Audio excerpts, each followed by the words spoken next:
On October 14th, something led me to the Palais Royal. As soon as I entered, I saw a gradually growing group of people showing signs of intense agitation. I tried to question some of them as they ran past me. No one stopped, but one man shouted as he ran, "General Bonaparte has just landed in Fréjus." After a moment of stupor, I ran too. The general excitement in Paris left no doubt about the truth of this news. Regimental detachments of the city garrison were already parading the streets in celebration, followed by crowds of people and soldiers. That night, illuminations were hastily set up in all districts of Paris. This was not just the return of a general, this was the return of a ruler. On the morning of October 16th, 1799, a man whose fate was now forever tied to the fate of France entered a house on Chantereine Street, which was immediately renamed Victory Street.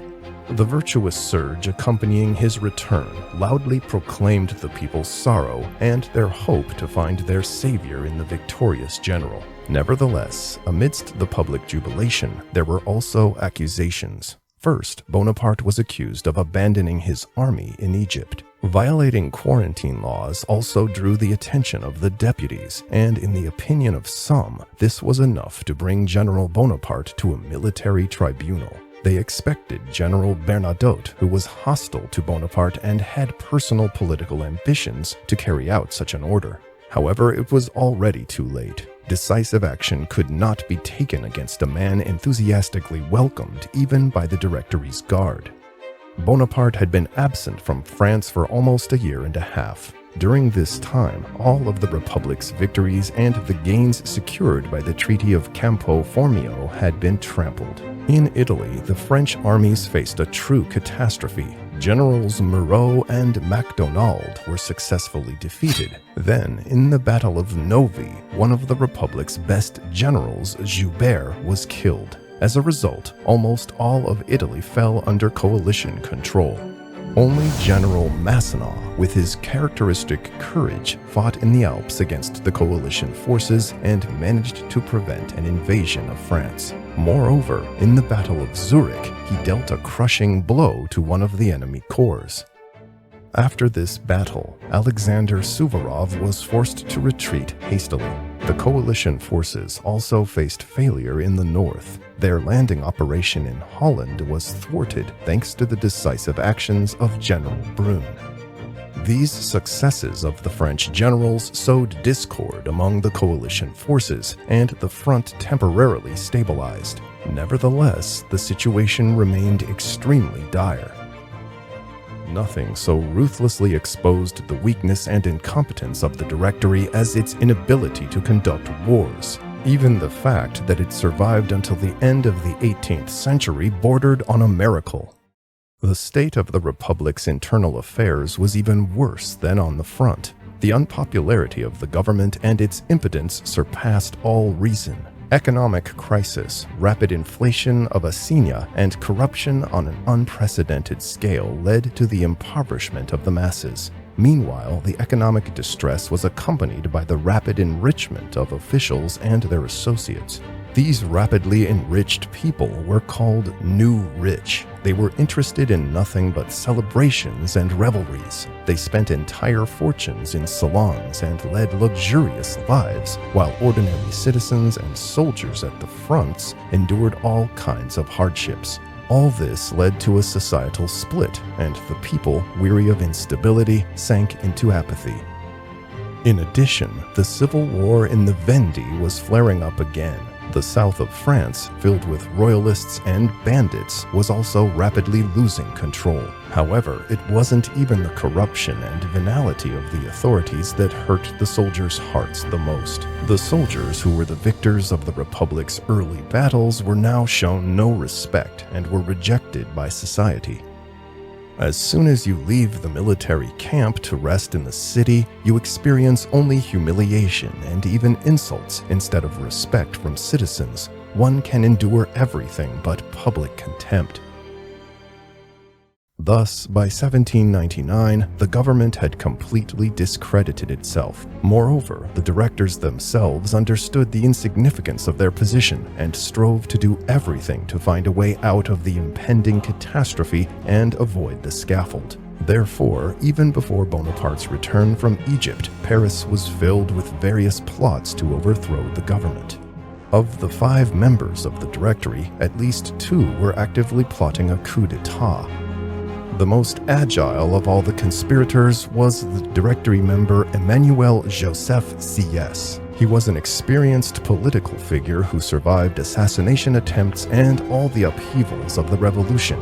He almost always managed to remain in significant positions, deftly avoiding the guillotine. Are you interested in what I did during the Reign of Terror? I survived.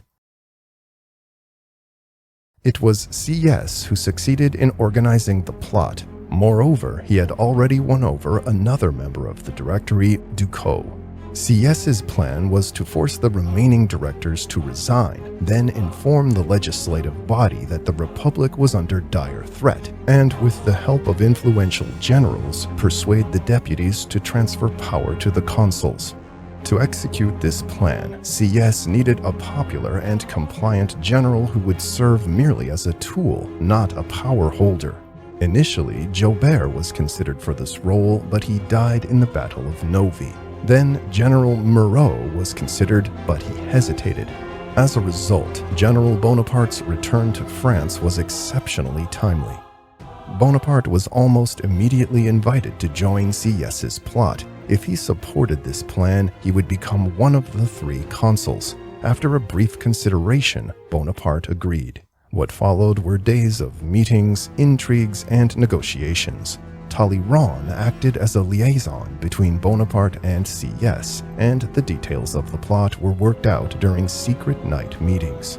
As soon as the conspirators came together, everyone strove to benefit from the impending fall of the Directory. Meanwhile, opponents, including the British, became more active. During these days, Bonaparte went to bed with 2 loaded pistols and barely touched food to avoid being poisoned. Tell your general to hurry. If he delays, he will die.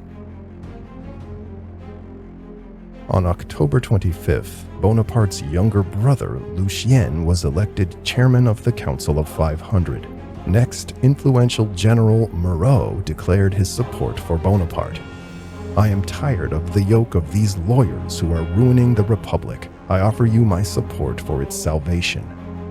Besides Moreau, the conspirators were interested in the position of General Lefebvre, who commanded the 17th Division stationed in Paris. Soon, Bonaparte's personal charm and the gift of a magnificent Damascus saber won him over. It's high time to drown all these lawyers in the Seine. The coup d'etat was planned for November 9th and 10th. All the planned objectives were successfully achieved on the first day. On November 9th, the deputies voted for the immediate transfer of both legislative chambers to the Château de Saint-Cloud, 7 miles west of Paris. This was necessary to prevent popular unrest. Moreover, the legislative body appointed Bonaparte as commander of the internal troops.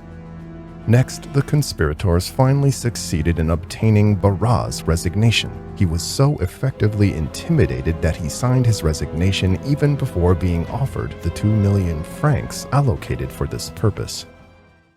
What have you done to France? I left you peace, and I find war. I left you victories, and I find defeats. I left you millions from Italy, and I find oppressive laws and poverty. Thus, by all indications, the success of the plot was almost predetermined. 2 members of the Directory, Sieyès and Coup, were on Bonaparte's side. Barras agreed to resign, and the remaining 2 members of the Directory were placed under house arrest by General Moreau. In fact, the Directory no longer had a quorum and was illegitimate. All that remained was to convince the deputies of the need to establish the consulate. By night, the conspirators were already congratulating themselves on their success. However, this proved to be premature. Everything was to be decided on November 10th. Security measures were implemented everywhere. Lannes took control of all approaches to the Tuileries Palace. Moreau surrounded the Luxembourg Palace. MacDonald went to Versailles and Murat to Saint-Cloud. At 1:30 p.m., the session of both legislative chambers began. As soon as the halls opened, a heated debate started. Meanwhile, General Bonaparte and his supporters waited outside the palace for the Assembly's chairman, Lucien, to create the necessary conditions. However, almost immediately, everything went off plan. The legislative body learned about Barrat's unexpected resignation. The strange disappearance of the other two directors further unsettled the deputies. Time passed and nervous tension grew. The deputies became so agitated that in the Council of 500, everyone unanimously swore an oath of allegiance to the Constitution. Then, not understanding what was happening, they passed a resolution to elect a new directory. This completely contradicted Bonaparte's plans. Lucien could do nothing, and control over the session was lost. In this situation, Bonaparte found inaction unbearable and immediately entered the hall of the 500. Taking the podium, he began to speak, but his speech made no impression on those present and was quickly interrupted. The deputies demanded explanations about what was happening. In response, Bonaparte erupted in accusations against them. Soon, chaos broke out, and Bonaparte was forced to leave the session amid the deputies' insulting shouts. After the disastrous appearance in the Council of 500, retreating made no sense, and Bonaparte decided to go to the Council of Ancients. As soon as Bonaparte entered the hall accompanied by several grenadiers, a terrible uproar arose. "Outlaw!" the deputies shouted. Some of them jumped from their seats and demonstratively drew daggers. Others even rushed at Bonaparte. Finally, 4 grenadiers barely managed to pull him out of the hall to safety. Within minutes, the chairman's assistant, frantic, ran into the room where the conspirators were and delivered the horrifying news. "Outlaw! General Bonaparte has been declared an outlaw. If the session isn't interrupted in 10 minutes, I can't be held responsible for what happens." Outlaw. This was a terrifying verdict at the time, almost always followed by the guillotine. C.S. was the first to recover. He calmly stated, "They themselves are outlaws. General, you need to disperse them all." Immediately, a call to arms was heard, and within a minute, Bonaparte, on horseback, was galloping along the lines of grenadiers standing by the palace. "Soldiers, can I count on you?" In response, the commanders raised their swords, and the drums beat the signal to attack. Then Murat formed the government guard into a column and led them into the palace. Meanwhile, in the assembly hall, deputies continued to denounce the conspirators vehemently. However, soon, the approaching roar of drums drowned out the deputies' shouts. Then the doors suddenly burst open and bayonets glistened. Murat's thunderous voice shouted, "Grenadiers, forward! Throw this rabble out!" I heard the drumbeats signaling the assault and saw soldiers rushing into the assembly hall. The deputies vanished in clouds of dust, and most of the people's representatives began jumping out of the hall windows, which, fortunately for them, were near the ground. In 5 minutes, it was all over. Later that evening, Lucien once again gathered the remaining members of the Council of 500 in the hall, and they hastily passed the necessary decree approving the temporary consulate. Thus, this bloodless coup d'etat was accomplished, and the Directory ceased to exist. This remarkable and beneficial revolution was carried out without any upheaval. It was absolutely necessary. The events in Saint-Cloud were met with resignation by the French nation. Weary of revolution, upheaval, and instability, people sought nothing but wise and firm governance. Within a month, a new constitution was adopted, establishing a 10-year consulate. According to the constitution, virtually all power was concentrated in the hands of the first consul, Bonaparte. Although CS did not achieve his personal goals, he did not fight Bonaparte for power. gathering his supporters, he declared, "Gentlemen, France has found its true master. He knows everything, can do everything, and will achieve everything."